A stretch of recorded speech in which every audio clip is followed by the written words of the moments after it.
If you were wanting to reduce Sebastian Barry to a few notable achievements in order to introduce him on a podcast, you could mention that he was laureate for Irish fiction from 2019 to 2021, or that he's the first novelist to win the Costa Book of the Year twice, for The Secret Scripture in 2008 and for Days Without End 8 years later. Or you could mention that he's equally adept at writing poetry, plays or prose. But the easiest and best way to appreciate his many talents, apart from picking up any one of his novels, is to simply get on with the conversation. As we sat down to talk about his new novel, Old God's Time, what it feels like to fall in love, the privilege of fatherhood, and how it is that he creates his rich fictional worlds. Sebastian, it is such a pleasure to talk to you about this new novel, and I hope a few of your other novels too. Yeah. Let's begin with... Actually, let's not begin with Old God's Time. I wonder, are you aware of things like the Marvel Cinematic Universe and the DCEU, as they call it, the Extended Universe? Would that be Spider-Man? It's all that kind of stuff. I think I had the number 1 edition of Spider-Man in the 60s as a boy in Ireland. Really? I'm sure we got it a bit late, but unfortunately it probably disintegrated in a cupboard.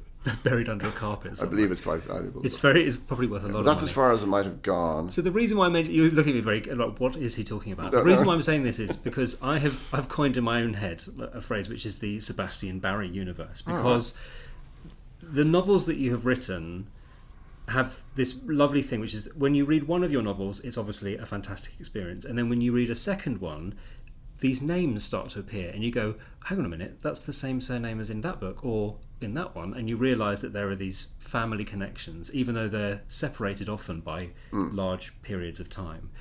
So I have the Sebastian Barry universe in my head, but I wonder how you have approached writing that, whether that has been a very conscious and thought out way of writing the books as they come, or have you just been sort of picking stories from your own family, I believe, and then choosing the moment to write into them, if you like? There wouldn't be too much thinking out in my existence, and I think that's probably correct, because you should be as much instinctive in your methods as possible, as instinctive as you can be, because I don't believe books come from the top part of your brain, which is probably overeducated and you read everything.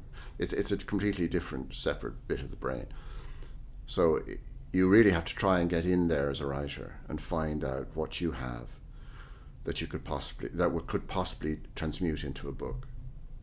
So there isn't a conscious thing, but I did, of course, notice that, writing the plays in the 90s, that they were mostly not exactly family plays, because I might hear of a great aunt who had been, a Protestant on the island of Sherkin and know nothing about her, and then write a play somehow in celebration of her forgottenness. And in a lot of the books, for instance, Tom McNulty in Days Without End, and nothing is remembered of him. That's an invented name.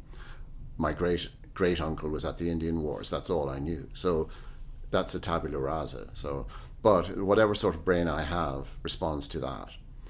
So sometimes people say, "Oh, you have a very interesting family." Well, possibly I did, but also, it's mostly made up, which is obviously what a novel is supposed to be. It's not non-fiction. But there are two rivers I can see, to my eyes. They're really the two streams, or the two rivulets of the family that join with the marriage of my parents, which may or may not be the 10th book of these books, that era. I mean, that's the most dangerous ground for me, but, part of approaching these books is also because, to some degree, elements in them terrify me as a human being. So to find the personal little smidgen of courage to approach the thing is part of the enterprise. I mean, I had a family, let's say a father who was not interested in family. I never met large segments of a family that you would normally meet in a normal family. So it was an act of retrieval. And I think that's been my sense of, if I have a sense of mission, it's really to get them back and to bring them close. Partly to have a better understanding of myself as an Irish person in Ireland, because a lot of the adjectives describing me they don't really sound very Irish to people. But and also your children, try and place them. But of course, my children never read my book, so that's been a wasted task of mine. So it's that. And so, with that in mind, where does Old God's time come from? What was the sort of, I suppose, the first spark for that book? When I was a little boy, and when we were just back from here, from London, I'd been to an LCC school here, which in New End in Hampstead. So I was coming into an Irish schoolyard talking like that at the age of 6, which was, a license for them to murder me, basically. So I quickly learned how to be an Irish person again, but to save my life. But that was in Dalkey, and where the book is set. And my father stayed behind in London. So it was myself and my sister and my mother. And my grandfather, who often came to our rescue financially, had just rented the turret flat in Queenstown Castle, which is just a Victorian castellated house by the sea. I mean, it must be worth millions and millions now, but I don't think we thought about those things in those days. And it was the turret flat, we didn't own it. And there was, a marvellous landlord, probably incredibly wealthy, but presented himself to us as the gardener, going along with his creaking wheelbarrow. And I was just a little boy there with my sister, and down beside the sea where all the sewer pipes go out, scandalously in those days. And we'd stand on the concrete platform, me and my sister, amusing ourselves by inventing plays. And she was, even though my mother was an incredibly respected actress in the Abbey Theatre, we did all the hand gestures of bad acting, because that's what we thought acting was. So that sort of thing, we were very young. And indeed, just as in the book, I sent away a coupon to get a box camera, I remember, winning a prize. And for some reason, they sent me a plastic cane, such as Fred Astaire might use in a dance. All those tiny things in the book are from them. And one day, again, I'm only 6, so I'm looking in. I looked in this door in the annex flat, which was this sort of lean-to thing the landlord had put up against the side of the castle. I think it's gone now. I was there the other day, and I couldn't see it. Maybe for his mother or something. And anyway, he had rented it out to somebody. And I just looked in the door, and there was a man sitting on a wicker chair, looking out to sea, which is a big thing, looking out to sea. And didn't turn his head, but I could see he was smoking a little cigarillo. And the book used to be called The Cigarillo Man. I just looked in. I probably saw him for 30 seconds and never saw him again. No, certainly never spoke to him. And I was thinking about him, who he might have been. I might have heard that he was a retired policeman, but thinking about him then for, 60 years. And that really intrigues me, because I don't quite know some of the answers to the questions you might have about this book. But I do know that man somehow has come to my assistance, because all the things that have been bothering me, and one of the reasons I probably went to America with the other 2 books was in order not to have to deal with some of these other issues and all of these things that have really troubled me, both as an Irish person and personally as a human being. Being allowed to tell certain things through him has meant that he's been a sort of champion of my soul, you might say. And also to get that proper distance that you need. So whoever he was, whatever happened to him, whatever became of him, and whatever his name was, thank you, whoever you were. Because he's done me a great service, really. 30 seconds, though. Isn't that interesting? Gosh, that's just a fleeting moment, but you've been able to... I was a curious little boy. I mean, maybe all children are curious in certain ways. Yeah. But I definitely was a strange one. I literally couldn't read or write till I was 8 or 9. Not because I think maybe I was dyslexic. I don't think it was that, though. I just wasn't paying enough attention to that sort of thing. Yeah. I was paying attention to my great aunt or people that I loved, and indeed my parents whom I worshipped, and my sister. I was fully involved in the drama of those things, and I was watching them and listening to them and delighting in them. You've mentioned there that the book did have a different name. but you've now settled on the name Old God's Time. Yeah. Could you tell us a little bit about that title and its meaning? Yeah, it's almost a phrase from Old God's Time itself. It means a time so long ago that, there wasn't even a Christian God. It's like long, long ago. But you can say it about, your childhood. Now, well, that was in Old God's time. Or you can say, oh yeah, I used to know Roddy Doyle, but that was in Old God's time, like before we were writers or something like that. Yeah. It has that application. But I was building on a little workroom or a workroom for my wife on the house, on the gable end of the house, and I have a wonderful carpenter friend, really a genius. I mean, let's face it, writing is fine and it's admirable, but if you're a good carpenter, that's kind of better. We accept that. Anyway, I was in his workshop. And he used the phrase, and I hadn't heard it for years, and sort of phrase my grandfather used to use. Now, my grandfather is sort of briefly in this book, because he's the sort of unnamed, and turns out, well, we can't say too much about these things, but anyway, he turns out to be the father. Originally, there's a misconception that she's probably the lover of this young woman, but it's her father. But that's my grandfather, and he's the temporary gentleman in that book, so... And you might say, well, doesn't he die at the end, gentlemen? So what's he doing there? But, that's another thing about these books. Roy Foster, my great friend, who is an historian and, likes things to at least be squared up properly. They're sometimes same characters with different versions, possibly of the same thought or the same story, but change, because I respect the fact that, it's taken 40 years and you're writing them at, 25 years maybe for these books, and so you're writing them at different times. So I respect those clashes. I mean, I don't know if people find that irritating or not, but I don't want to just straighten everything up. It's not a sequence in that sense. It's more literally like you've wandered into that part of my brain, and there are the exhibits in it. So I'm sort of unpacking that. It's just taking so long. I mean, 25 years is quite a long time. Yeah. So I was that little boy, you might say. Now you can, if you read the book, you'll see that it's all transmuted. There's other things happening. There's a lot of darkness being brought to bear on almost everybody in the book, and that's an authentic echo of certain realities, but the license, the sort of the graceful license that, as I say, comes from the character of Tom Kettle. I mean, even his name, Thomas Kettle, is the poet who wrote the beautiful sonnet in the First World War, and which ends, "Know that we fools now with the foolish dead died not for king nor crown nor emperor, but for a dream born in a herdsman's shed, and for the secret scripture of the poor." And obviously I gratefully took this title, The Secret Scripture, for another book.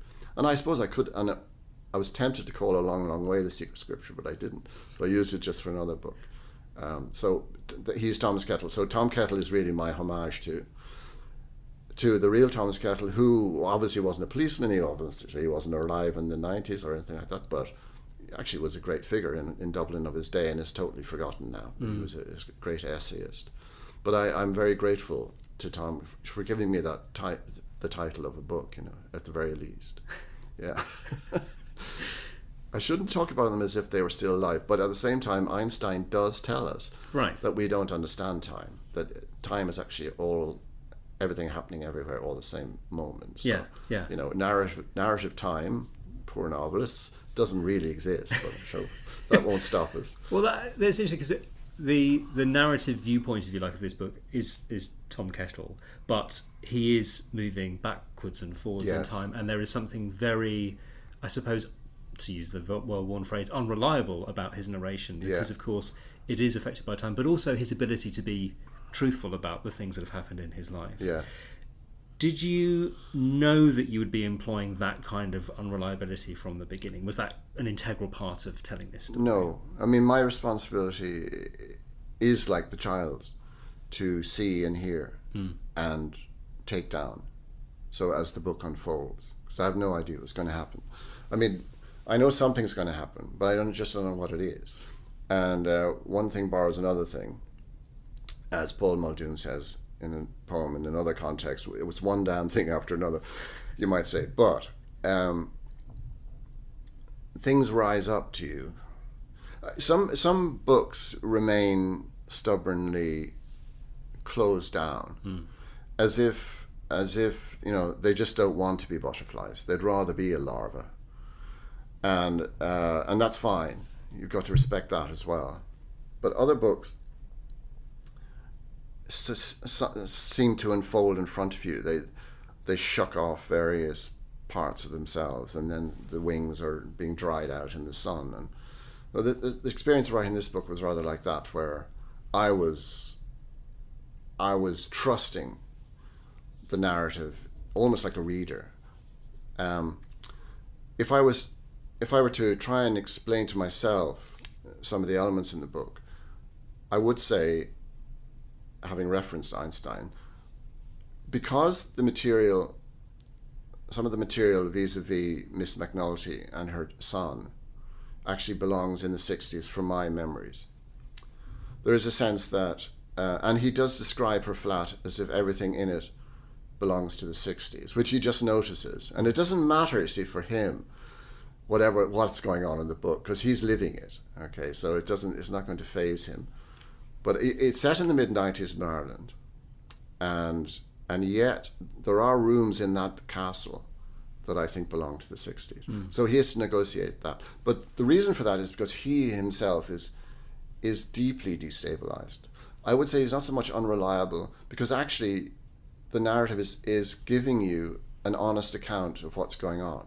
So that's in a sense not unreliable. He certainly has things that have happened and he's been part of that he really mustn't be thinking of if he wants to have even a modicum of happiness. He's been retired for 9 months. He's found a way to sit in the wicker chair with his cigarillo, look out to sea, and feel a certain amount of joy. So that's his victory. But then these two lads, younger police, come from his old division to talk to him about an old case. And that's really what starts the book. And I had that first chapter maybe for 2 years, 3 years, where they've just arrived in on him, so I had to wait a long time to get what happened next, because a lot of book writing is waiting, because you mustn't know anything and you mustn't push anything on it, and you mustn't assume, and you mustn't also editorialize the narrator, and you mustn't make everything straight and square. You must allow it to be sort of authentically what it is. For instance, modern builders, when I lived in Greece years ago, I was restoring my father's house, and the house didn't have a straight line in, didn't have a straight edge, didn't have 90 degrees. It was an absolute, because a group of fellows had come in and just built it like an Irish cottage. They'd all built it together. It's like called a metal in Ireland, where a group of local people come and build you a house if you're getting married. And but the modern builders who were then restoring it were driven insane by this, and they wanted to straighten everything up. But that's not what you should do with a book. A book essentially is running to an old architecture, an old idea of architecture. We do have to be careful about what we can say about the plot of the book. Yeah, because it actually has a plot, which is unusual for me. As I get older, I get more plotty. But there is, I think, some very extreme light and very extreme shade in the book, by which I mean it talks about some very, very dark things, but it also, and we'll start with this, talks about one of the lightest things, which is falling in love, if you like. And it felt to me like the book had some of the greatest descriptions of the simple joy and pleasure of falling in love with somebody, which was simply to find somebody and to find them almost miraculous. Yeah. And the fact that they found you miraculous in return was the real miracle. Tell me a bit about where that bit of writing came from, because it feels I just enjoyed it so much. The thing that gave me, it's a soldier's courage, a novelist's courage. You're in the trenches, you've pissed your cacks, you've actually, you're terrified, but you don't show terror because you don't want the lad beside you to be thrown, and then the whistle goes and up you go. So the thing that gave me courage for this book, that sort of courage, you know, it's only what you need to get up the ladder and run into the bullets. But because there are dark things in the book. When we say there's dark things in the book, you know, these are also phrases we could look at in a way, because these are some, you know, the atrocious things that most people experience, but have to find a way to carry on with them, and have to find a place to put them down to. You know, what is your necessary and unnecessary baggage? But when I was I was 14, and living in Monkstown, you know, this big old Victorian house, absolutely isolated. But eventually, by climbing out the window almost, my parents were very, you know, sort of unusual people. I was able to find some other human beings my age, you know. And one of the most, I was completely unprepared for it because I was 14, so I knew nothing. You know, you've just kind of entered into the realm of just cottoning on, you know, maybe there's other things in life that's about to be revealed to me. And one of them was this girl, you know, who was probably, she might have even been a year or two younger than me. In those days, 2 years, you know, a girl would never go out with a boy her own age, because girls were considered to be 2 years in advance of boys. I think this is probably still true, although maybe we should say 20 years in advance of men. So she was like a supreme being. I mean, she was this very, very beautiful person. I mean, that was obviously, you notice that when you're a kid. I mean, she was so beautiful that in contemplating her, in being close to her, and she was going out with somebody else, you know, I would be fearsomely dizzy. It was as if everything people had said about God and religion out the window. This was the truth of the world, this radiance. And eventually, by some miracle, we were together, which I still can't understand why she thought I was worthy of her love. I don't get it still.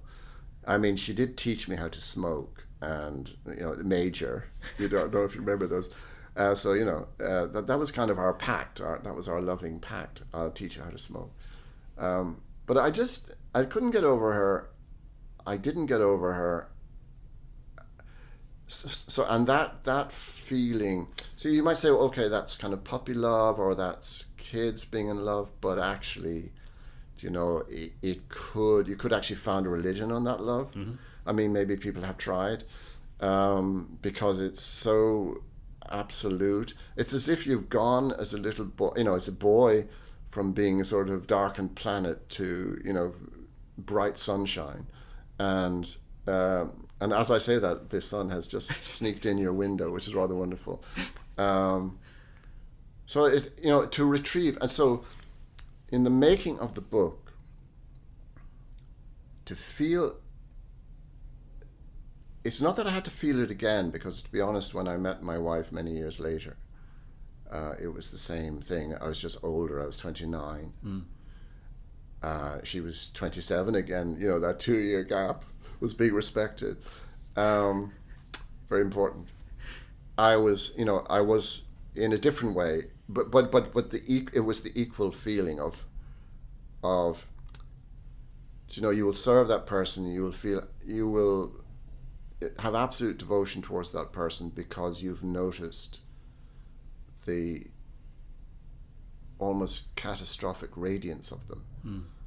And I think that's important to say, because, you know, when we see, you know, when you see a homeless person, or you see anyone wandering the street, or, you know, I'm 67 now, when you see older people, don't for 1 second think that they haven't experienced something like that.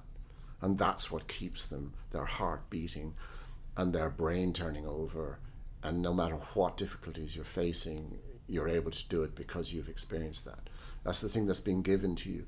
So to reconnect with that in vis-a-vis that first love, as you might say, gave me, it just carried me through. It was as if, like in Native American culture, you know, there was a belief that if you wore certain robes, that no bullet could hurt you, if you had the proper medicine, it was called, in your buffalo scrotum, on your saddle, important little things, bits of bobs that would protect you in battle. Well, that was my protection in battle, in the battle of the book, because it was a book that was a challenge to me, because I simply had to go to certain places that needed forensic clarity, and we can talk about that too, because there's a whole realm of, say, child abuse in the book that I couldn't have gone near without feeling the privilege of reconnecting with that sense of love with that woman. So I won't even say, it doesn't matter, girl, woman. It's not about that. It's a sort of planetary matter. You find the star that will bathe your wretched planet in light and give the possibility of life in it. People, that sort of love gives you life. So having reconnected, as it were, I mean, it's almost wicked to say to you, how sometimes people think, you must sit there and God knows. But, sometimes that's very thrilling. It is, say with the First World War book, it must have been terrible to go back to the battles. No. Having had the, wildness of heart to read accounts of battles and to have it in your brain and then to write it, that's just sheer privilege. So that's always an excitement, that's always a joy, and difficult as the places were in this book that I had to go personally, and then you have to bring your readers there, I suppose. Nevertheless, it was done with a sense of joy because of that first love, lost love. All the better a love for being lost. I suppose, is there an element as well of responsibility that comes with writing into those darker areas that you've mentioned? Because, as you say, you have to take the reader there. It's incredibly difficult to read and to think about when you're there. Yeah. And it felt to me possibly some of the darkest terrain you've had to cover. Yeah. But what keeps you going when you're writing that? Is it that sort of sense of responsibility to people who may have been through that kind of, I suppose what I've termed in my head, the opposite of love, sort of that abuse of love? The opposite of love. I mean, that's brilliantly put. It is exactly correct. Also, the murderer of love, the eraser of love, the crusher of love. And this has been, obviously, I mean, in a public sense, it's been a huge issue in Ireland with the priesthood and other institutions and everywhere and in families. And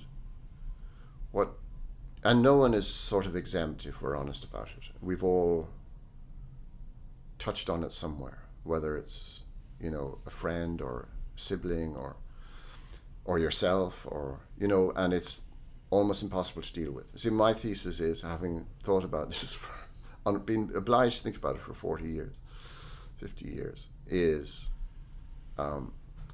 when a grown-up person approaches a child and does something to that child that has nothing to do with the child does not even begin to understand. They are, in a sense, to my mind, murdering that child. To some extent, destabilizing that child so much that you're obliged, as that person, to reconstruct yourself. And that becomes the task of your life, simply to survive the damage done to you by somebody else. So to me, it is a capital crime. And I'm not even saying, I'm not in favor of capital punishment. I'm not saying that. It is like the worst of crimes. It's actually, that's the phrase used in the Catholic Church to describe it. It's called a crimen pessimum. Now, it just so happens that a cousin of mine was the auxiliary bishop of Dublin at the time of McQuaid, Archbishop McQuaid, and he was McQuaid's right-hand man. I was terrified to discover when I was reading some of the reports of child abuse in Ireland. And this is many years ago now, and it certainly troubled me so much that I could hardly breathe reading it, or after reading it. So that meant that my cousin and Archbishop McQuaid, my cousin had been put to the task of looking into this man who was taking photographs of girls in the children's hospital of all places. He was the chaplain, and he sent these photographs to be developed in England, thinking that would keep him safe. Godless Britain, God knows. And of course, he was reported, but the chief commissioner of the day of the police brought them to Archbishop McQuaid and said, "Over to you. You'll know what to do." Now, bizarrely enough, Will, at that time, this wasn't a crime on the statute books. It was only a crime for a family member to abuse a child. So in a bizarre way, it wasn't even on the statute books. It is now, of course. Yeah.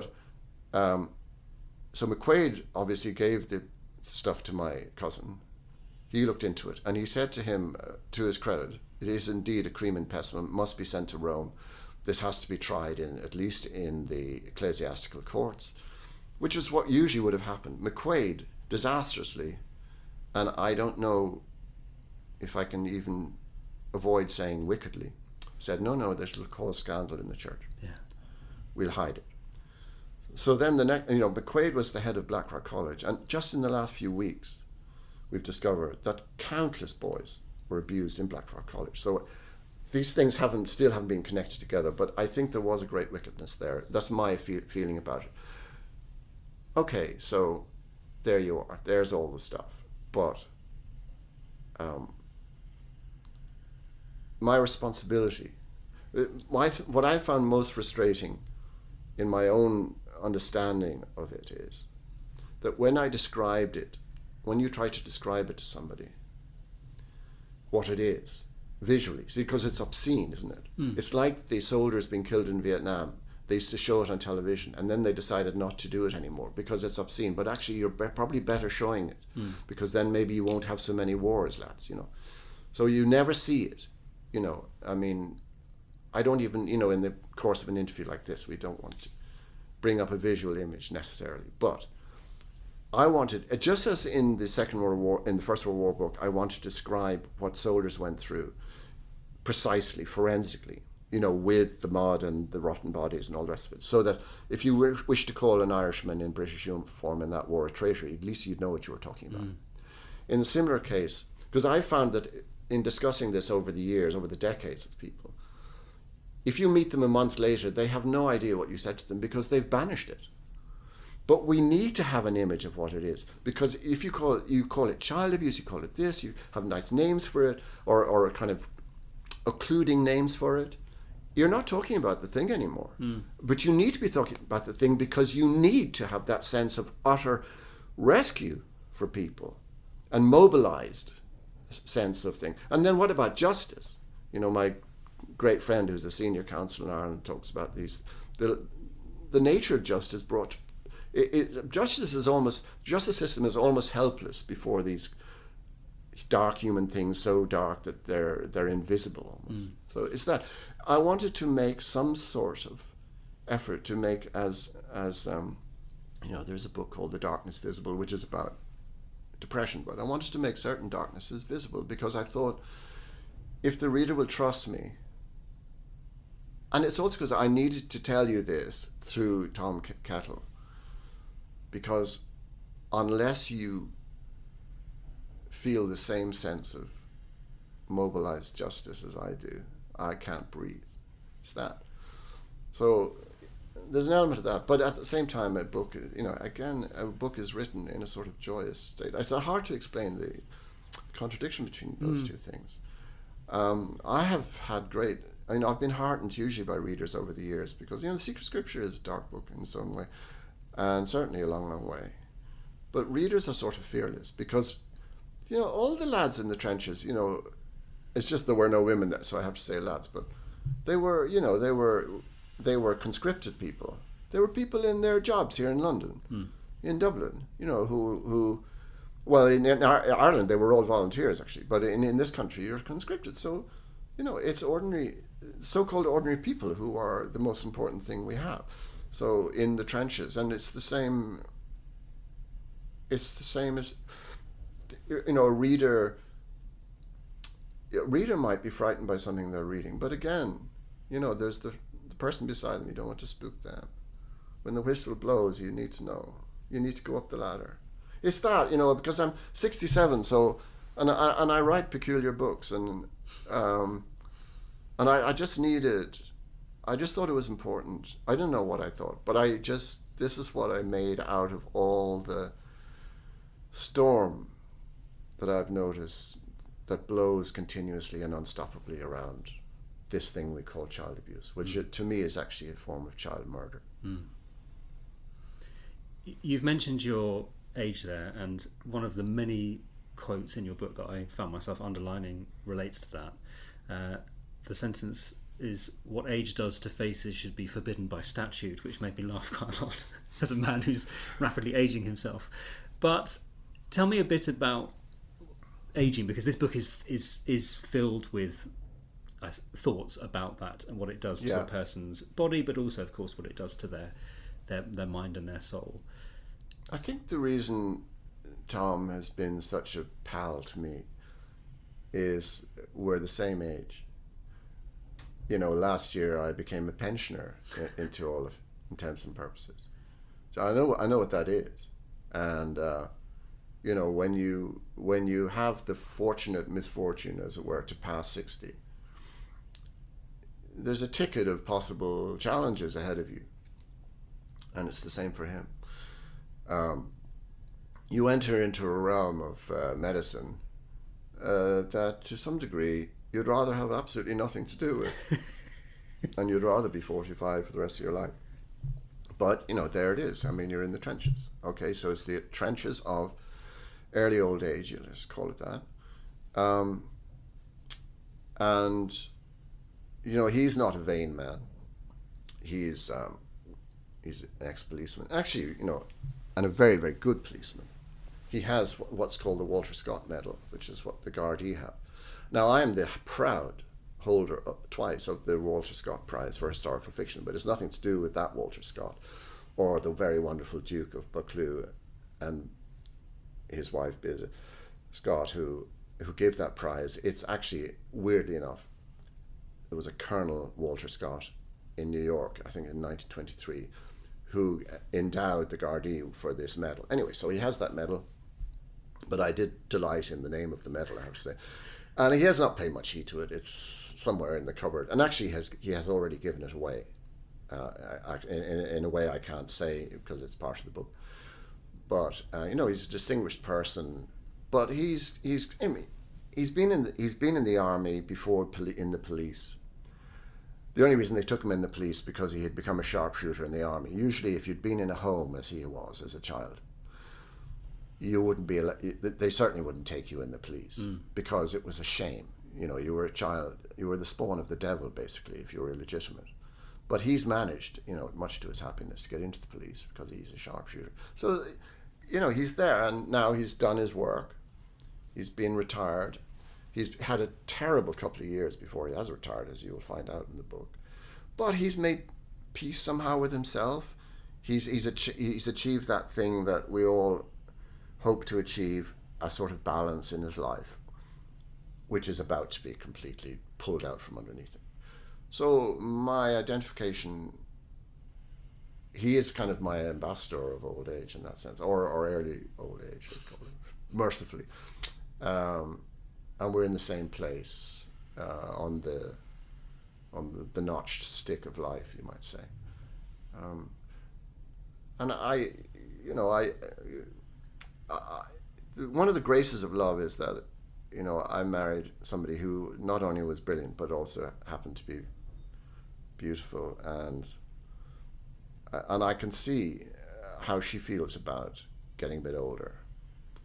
The mirror, I can see what that is, and I don't quite have that feeling myself, but I don't think there was too much to lose in the first place. But I could see all that, and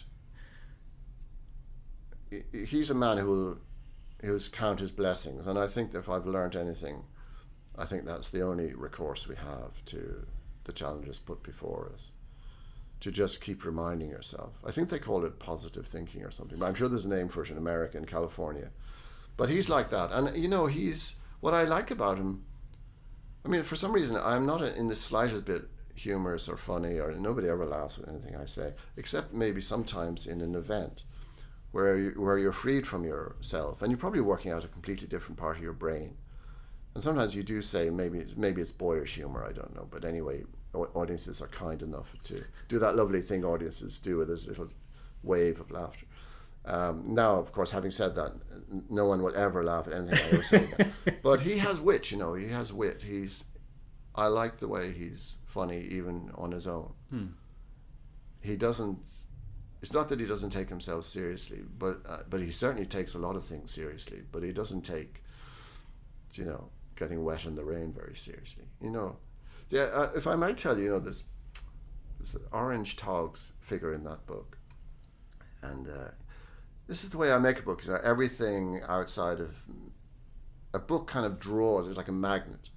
This is also an answer to your earlier question. How do you make a book, or making this book? It's like a magnet that starts to draw things to it, or maybe even like a sun that starts to draw other planets closer. And I had a wonderful experience in Sydney a few years ago actually. I was on the ferry to Manly, which was quite important. And I noticed that, because he was at the festival as well, my friend Roddy Doyle was also on the ferry to Manly. And I thought, this is ridiculous, we've got to say hello. So very uncharacteristic of me, because Irish writers can sometimes want a little bit of distance, maybe a continent between each other. But anyway, not for any bad reason, but just, So I went over and we went to Manly together. I had my togs with me, but he didn't. So we went into a clothes store on Manly, because you can't go to Manly and not swim. It's a famous swimming place. Although we swam actually in the safe little cove, whereas all the Manly men were doing the big waves. We didn't do that. But the lady looked at us both. Two Irish writers. I thought we were fairly well dressed. I don't know. And she looked at us and she said, well, I do have some second-hand swimming gear. So we went along with this. This is a sort of version of this in the book. Obviously very different. And she showed us these yellow togs for, $3 or whatever. So we bought them. So I sat on the beach. We sat on this safe little covey beach. And even so, we were a bit worried about, having things stolen. So I looked after his stuff while he swam. These like two old fellas. And then he looked after my stuff while I swam. And we talked for hours sitting in that little cove about everything under the sun, and became fast friends. And, I owe it to those yellow togs. So when I finished the book, I emailed Roddy and said, I finally got the yellow togs. They finally appeared in a book. It's not that I put them in or anything, but you may say, oh, yellow togs, why is he saying yellow togs, or what's the significance? And they do have an important role at the end of the book. Yeah. But that's why, you see. That's the real answer to your question, why? Because, I am quite mad. But I think it's important to say about Tom, as I was saying, that he's been through all these experiences. He probably is suffering. They didn't even call it PTSD in his day. They had another name for it, as he said. I can't remember what the phrase is, but it's in the book. Not only in his army experience, which was in Malaya, where he was shooting rebels at a distance, with that atrocious undertaking, shooting people in their own country at a distance, which is a sort of horrible Irish reversal of experience, or you might say, whatever. But he's also had these, his experiences with his wife and his children.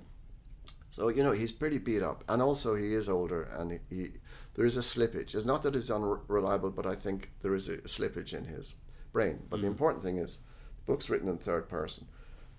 My job is to see and hear what is being shown to me faithfully. And so in that sense, because I was talking about this to Stephen Hogan, who's doing the audiobook, there's nothing untrue in the book in that sense, because everything that's happening, he's experiencing. So in that sense, it's a narrative. But it's for the reader to say, oh, man, is that a different decade? Or, and certainly there's one experience that he has where he wakes up in St. Stephen's Green, and it hasn't obviously happened. So I think that I'm depending on the reader also to be the graceful interpreter of the kind of battle of making a book. Just to finish off, I wanted to touch on fatherhood, because that's just been one of the big connections for me with your writing. I've mentioned before that I have a heart of steel when it comes to reading, and I always slightly suspicious of people when they say that books make them cry, and I'm like, really?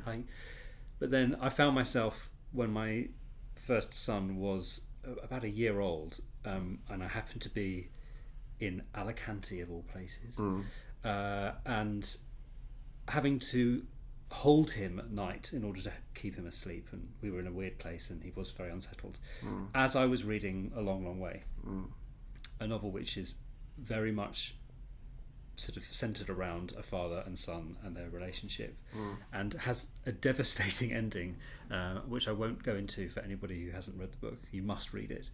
But I had this terrible situation, which was I was holding a sleeping child whilst reading this book by the light of a window, and my shoulders were shaking as I was kind of sobbing and trying not to wake up this child. And I was like, oh, here I am finally crying at a book. And it's one of only a few books that have actually had this sort of effect on me, but often it's to do with fatherhood.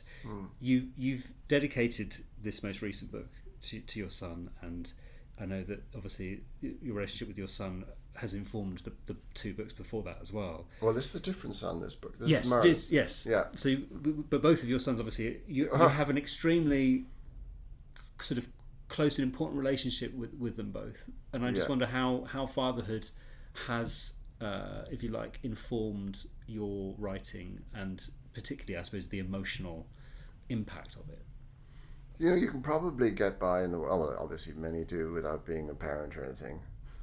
It's it's not absolutely fine. But for me, who never expected to be married or have kids or anything like that, now my father died last January, a year ago now, and I hadn't seen him for 10 years, and it was a truly destroyed relationship. I mean, it just was null and void, and hadn't been right since maybe I was 15, innocent 15, but that gives you weirdly a kind of I suppose it could completely unmoor you, and I'm sure it did actually for many years when I was a very neurotic young man, but it also makes you wonder what's the opposite of that. How would you make that go right? And a lot of the book, I mean, there probably isn't a book that isn't somehow about that. Plays, like Our Lady of Sligo, where she describes her father bringing her just out into the back garden to see, the wretched little plants growing up in the salty air of Sligo, of Galway. Nothing, but it's nothing, but it's everything. So all those tiny little moments, almost so tiny you can't see them, turn out to be your specks of gold that you've rescued from the river. And if you put them all together, you get your reward for being alive. And even when, Mer and Carl were born first, they were the twins. And when Toby was born,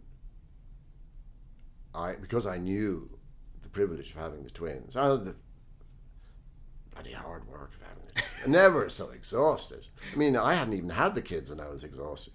But when Toby was born, I wrote that in a poem, my reward for being alive. That's what it felt like.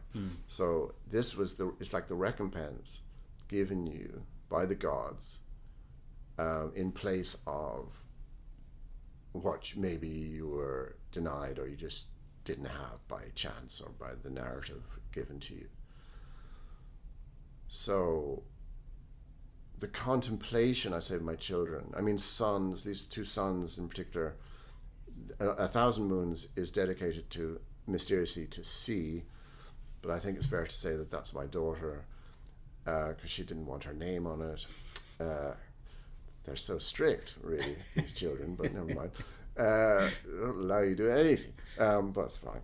It's good. It's discipline, isn't it? The discipline of the child towards the parent is much more important than the discipline the other way. We think we're doing all the work. No. They are trying their best to put a little, even patina of perfection on us, just try and improve us a little bit to be more worthy of their love. Anyway, but just to contemplate them, it's that thing, in all childhoods there's illnesses, and it's what you feel in those moments is actually what you actually have in your heart and mind. but it's not always visible. It's not all you can't always communicate with it, and you wouldn't want to be always in communication with it. But when your child isn't well, or it's an emergency, or when your wife isn't well and it's an emergency, when that sense of love springs forth, just to become visible, just to hang there in front of you, and you just think, that you're overwhelmed by it. Then you realize, even to realize that you actually authentically do love them is kind of a victory. You're not making it up. It's not like a literary construct. You actually feel that. The fact that they put you back to these primary feelings, primary love, because we were discussing the girl in his love for his wife June in the book, and how that is when it's first there, it's if this nature, but actually that first there love, it can be tucked away a bit then for the purposes of a marriage, or just making the toast in the morning. It would be an encumbrance on you. You couldn't get up the stairs if you were in that state of love, but it's in there. And the sense of emergency in a child or in your wife or whatever, or your spouse, can just bring it back up, bring it out, like visible, and love visible. And that's what I felt with my sons and my children in general, just to behold them sometimes. And I'm sitting there a little bit, I'm sitting there really quietly. And as you get older, you sit even more quietly, because you think, if I make a sudden movement, that like a bird coming in to feed at a bird table, if you make a movement, they'll fly away. And you certainly don't want to make a movement to make your child's love fly away. And that's responsibility. I would take the risk of saying that the sense of responsibility you have your own children is the same sense of responsibility you have towards your own work, because they give you ways of being in the world, your children. They don't necessarily complete you, but they can sort of reposition you, because you're no longer the most important thing in your world. In fact, your self-authorship is defunct, because now you're watching people authoring themselves, and that's more interesting, and it's more informative, and it's more valuable. So that's what I'd say about that. But I mean, we could talk about this for at least 72 hours. For sure. That would be our longest episode. Yeah, it would be the longest episode, but But the best. I won't talk to you for 72 hours. I've had enough of your time already, Sebastian, but honestly, thank you so much for this book, but also for all of them, because they are connected. But I would say that any reader could pick any one of them up and find everything in it. So thank you. Thank you. Huge thanks to Sebastian Barry and to you for listening. All God's Time is available now from Waterstones, and for a strictly limited time, signed copies are available from waterstones.com.